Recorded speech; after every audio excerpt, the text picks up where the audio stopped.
पप्पू यादव जी लगे हुए हैं कि मुसलमानों का नेता हम हो जाए, आरजेडी वाला लगा हुआ है कि मुसलमानों का नेता हम हो जाए। इस दौर में दोनों आप हिंदू के खिलाफ बयान दे रहे हैं। अरे पप्पू यादव जी, आपसे ज्यादा कोई बड़ा रुपया इस बिहार का नेता है? आपका अपना बयान का कोई है स्टैंड? सुबह कुछ बोलते हैं, दिन में कुछ बोलते हैं। अरे आपसे बड़ा कोई अपराधी था? धीरेन्द्र शास्त्री कोई अपराधी नहीं है, धीरेन्द्र शास्त्री कोई बाहुबली नहीं है। धीरेन्द्र शास्त्री एक ज्ञानी और कथावाचक है। इनसे अगर आपको प्रॉब्लम हो रहा है तो हमें समझ में आता है कि अनपढ़ व्यक्ति को एक ज्ञानी से प्रॉब्लम होता है। गांधी मैदान ओवैसी के लिए दिया जाता है तो बाबा धीरेन्द्र शास्त्री के लिए क्यों नहीं? अब बताइए, ओवैसी जिसके मन से पाकिस्तान जिंदाबाद का नारा लगता हो, वैसे अपराधी लोगों का आप जगह देते हैं, वैसे अपराधी लोगों को आप सम्मानित करते हैं। नमस्कार, अभी हम हैं जहानाबाद में और जहानाबाद में आए हैं मिलने आज बेहद चर्चित युवा नेता हैं पुरुषोत्तम राज जी। क्या पुरुषोत्तम राज जी नाम है? हाँ बिल्कुल पुरुषोत्तम। आप काफ़ी सोशल मीडिया पे भी इनको आप देखते होंगे, काफ़ी सारे चैनलों पे भी, राष्ट्रीय चैनलों पे डिबेट करने आते हैं भैया, है ना? इस उम्र में डिबेट कैसे कर लेते हैं जी? नहीं, डिबेट नहीं करते हैं, तार्किक बातों को हम रखते हैं। जो व्यक्ति बिहार के और बिहार के भावनाओं से ठेस पहुंचाता है उसके लिए हम तार्किक बात रखने आते हैं। चलिए उसी विषय पर आज हम भी चर्चा करने आए हैं। आप लोगों को पता है कि धीरेन्द्र शास्त्री जी महाराज यानी बाबा बागेश्वर धाम से चलकर बिहार के लिए उनका आगमन होने वाला है 13 तारीख को, और यहाँ पे सरगर्मी बढ़ गई है राजनीतिक। तरह तरह के अकड़म बकड़म बम्बे बोल वाली बयान चल रहा है नेताओं का। इसमें तेजू भैया भी तरह तरह का बयान दे रहे हैं, पप्पू यादव जी भी दे रहे हैं, तेजू भैया भी बयान दिए हैं। पुरुषोत्तम जी, पता है कि नहीं? हाँ देखिए, सबसे पहली बात है कि तेजू भैया एक कट्टर हिंदू नेता है। अच्छा। ये हम भी मानते हैं क्योंकि हमेशा वो कथा, भागवत कथा, पूजा पाठ में विश्वास करते हैं। अच्छा। लेकिन उनकी पार्टी की परंपरा, उनकी पार्टी की संस्कार ही रहा है अपने धर्म के खिलाफ करना। कारण क्या ना है? हाँ। कि मुस्लिम वोट बैंक को बढ़ाने के लिए हिंदू धर्म को कुछ भी ये बोल दे सकते हैं। तो ये पार्टी के लाइन पे चल रहे हैं, तो मैं उनको कह देना चाहता हूँ, ये देश हिंदुओं का देश है, ये हिंदुस्तान हमारा, जहां हिंदुओं बहुमूल्य संख्या में है। और बाबा धीरेन्द्र शास्त्री जी महाराज को यहाँ जानने वाले और यहाँ मानने वाले बहुसंख्यक भाग में, जितना इन लोग को नहीं जानता उतना बाबा धीरेन्द्र शास्त्री के नाम पर जानता है। ये लोग इतने दिनों से बिहार में राज कर रहे हैं, लेकिन कहीं भी चल जाएंगे तो इनको आने से पहले कहीं भीड़ नहीं लगेगा। लेकिन धीरेन्द्र शास्त्री जी के नाम से भीड़ की तो बात छोड़ दीजिए, नेता के अंदर पांव फूलना शुरू हो गया है कि धीरेन्द्र शास्त्री जाएंगे तो क्या होगा। अरे धीरेन्द्र शास्त्री कोई अपराधी नहीं है, धीरेन्द्र शास्त्री कोई बाहुबली नहीं है। धीरेन्द्र शास्त्री एक ज्ञानी और कथावाचक है। इनसे अगर आपको प्रॉब्लम हो रहा है तो हमें समझ में आता है कि अनपढ़ व्यक्ति को एक ज्ञानी से प्रॉब्लम होता है। आज हमारे बिहार में और हमारे देश में हिंदू दो तरह के हो गए हैं, एक कट्टर हिंदू, एक स्वार्थी हिंदू। कट्टर हिंदू लड़ते हैं तो स्वार्थी हिंदू भागते हैं। इन लोग का जो गणना होगा वही में होगा।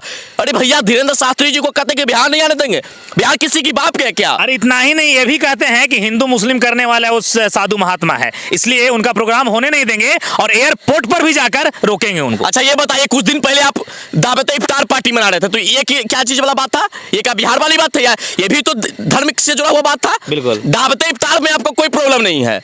अरे भैया, आप रामनवमी के अपने यहाँ पूजा नहीं रखते हैं। बिल्कुल। आप नवरात्र में फल का पूजा नहीं रखते हैं, दावत इफ्तार पार्टी रखते हैं, फिर भी आप अंगुली नहीं उठाते हैं, क्योंकि सबको, हमारा देश में सबको धर्म को मानने की आजादी मिला है। और वही लोगों का कहना है कि गांधी मैदान ओवैसी के लिए दिया जाता है तो बाबा धीरेन्द्र शास्त्री के लिए क्यों नहीं? अब बताइए, ओवैसी जिसके मन से पाकिस्तान जिंदाबाद का नारा लगता हो, वैसे अपराधी लोगों का आप जगह देते हैं, वैसे अपराधी लोगों को आप सम्मानित करते हैं। और एक ज्ञानी जो ज्ञानी के परिवार में से आ रहा है, धीरेन्द्र शास्त्री जी महाराज, जिन्होंने अपने काम से इस देश में नाम बनाया है। भैया, आपने एक भी ऐसा काम किया जैसे लोग आपका नाम ले?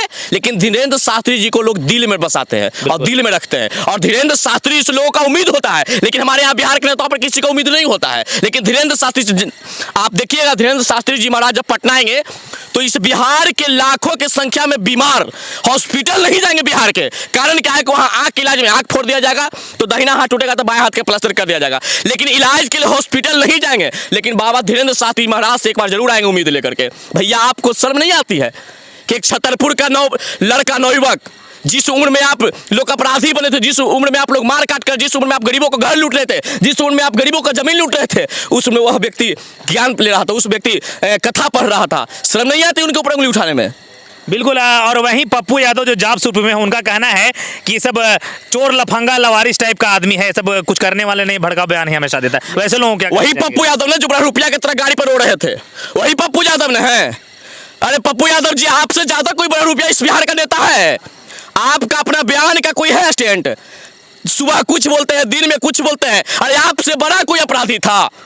अरे आपका बाहुबली के नाम से लोग जानते थे, आपके नाम से लोग कांपता था, लेकिन धीरेन्द्र शास्त्री के नाम से लोग नहीं, आप जैसे लोग कांपते हैं। अच्छा, कहीं ना कहीं पुरुषोत्तम जी कहा जा रहा है कि अभी चुनाव नजदीक आने वाला है 24 का, तो इसके लिए सरगर्मी तेज नहीं ना है कि धीरेन्द्र शास्त्री जी आएंगे और सबका वोट बैंक खराब कर देंगे? देखिए, पप्पू यादव जी लगे हुए हैं कि मुसलमानों का नेता हम हो जाए, आरजेडी वाला लगा हुआ है कि मुसलमानों का नेता हम हो जाए। इस दौर में दोनों आप हिंदू के खिलाफ बयान दे रहे हैं। अच्छा, क्या सिर्फ मुस्लिम समाज के लोग ही इन लोगों की वोट करते हैं? हाँ, देखिए, सबसे पहली बात है ना कि भैया ये अपने आप को MY समीकरण बनाना चाहते हैं। अच्छा। तो ये लालू यूनिवर्सिटी से आए हैं पप्पू यादव जी। पहले लालू यूनिवर्सिटी के एक छात्र थे, सफल होकर अपना यूनिवर्सिटी बनाए हैं, तो ये भी चाह रहे हैं कि MY को तोड़े। माने इनका काम शुरू से कि जिस थाली में खाए उसी में छेद करे, लेकिन हमेशा बेचारा विफल हो गए हैं। सोचिए कि ये पप्पू यादव जहां से सांसद हुआ करते थे, ये पप्पू यादव एक अपराधी से रॉबिन हुड तक इनका कहानी हुआ, लेकिन ये विधानसभा नहीं जीत पाते हैं। लेकिन धीरेन्द्र शास्त्री जी महाराज के नाम से आज पूरे बिहार के लाखों युवा गांव गांव घूम के धीरेन्द्र शास्त्री जी का प्रचार कर रहे हैं, बिना उनके आए हुए, बिना उनके आदेश पे। और जैसे ही बयान वायरल होता है प्रताप यादव जी का और पप्पू जी का, तो यहाँ युवा बिहार के कह रहे हैं कि किसी का बाप का जागीर नहीं बिहार, कि धीरेन्द्र शास्त्री को आने से रोके। बिहार दिनकर जी का बिहार है, बिहार राजेंद्र प्रसाद जी का बिहार है, और बिहार आर्यभट्ट जी का बिहार है। इस बिहार पे हम लोग का गर्व होता है। पप्पू यादव, तेज प्रताप यादव पर इस बिहार का गर्व नहीं होता है। पप्पू यादव, तेज प्रताप यादव ने इस बिहार के लिए कुछ नहीं किया कि इनसे गर्व किया जाए। अरे भैया, आज तो मैं सौभाग्यशाली हूं कि हमारे बिहार के लाखों युवा,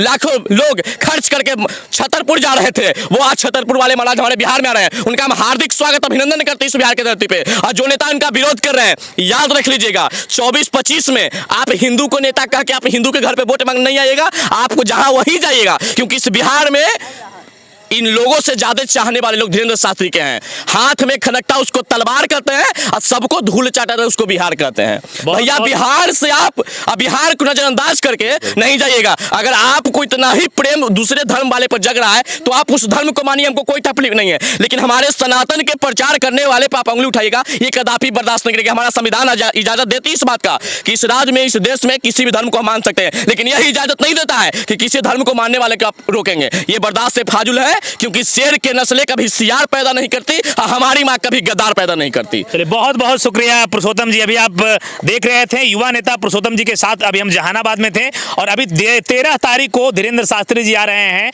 पटना में, तो इंतजार कीजिए। बाकी विदा लेना चाहेंगे। जय हिंद।